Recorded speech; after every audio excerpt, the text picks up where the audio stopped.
we cannot go back to the pre-COVID era of cleanliness. It's got to be a level of cleanliness that takes it to that place where a customer, and even our employees, but a customer feels that level of health and wellness that makes them comfortable that it is indeed safe to travel again.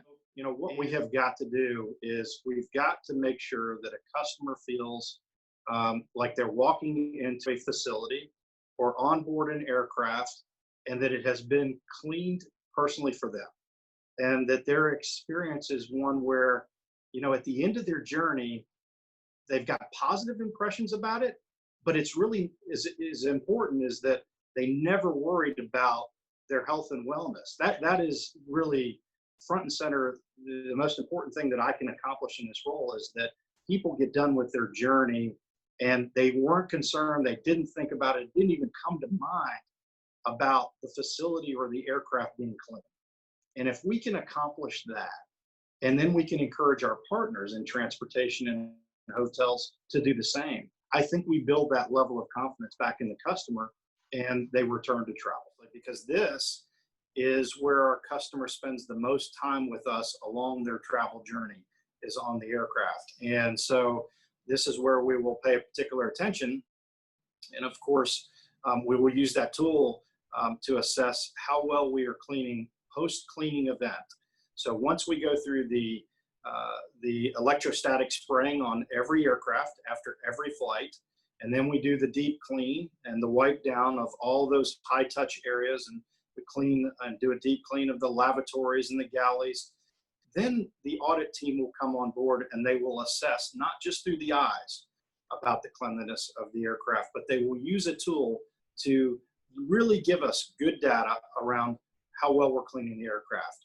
So it will be very clear to us about our performance. And then as you track that performance, and we will be able to track it by fleet type, so the different types of aircraft, we'll be able to track it by the actual aircraft number. So we'll track, isn't one aircraft more likely to be cleaner or dirtier than another for some reason? And that could be because it might be on a different rotation and going to different airports.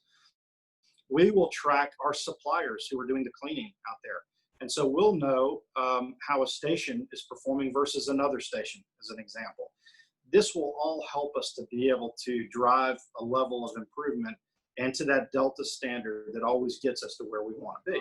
But at the end of the day, if you think about trying to, again, instill that level of confidence in the customer to return to travel, if they see one airline doing something really well, and then ultimately they see a second one picking up those best practices, and then ultimately maybe the industry, adopting as a whole, it's good for the industry. So what is good, we view this as what is good for Delta is good for that competing airline or for the industry. We don't compete on safety, health, and wellness. And what I mean by that is we will be an open book with the industry and anyone that wants to learn about anything safety, health, and wellness related.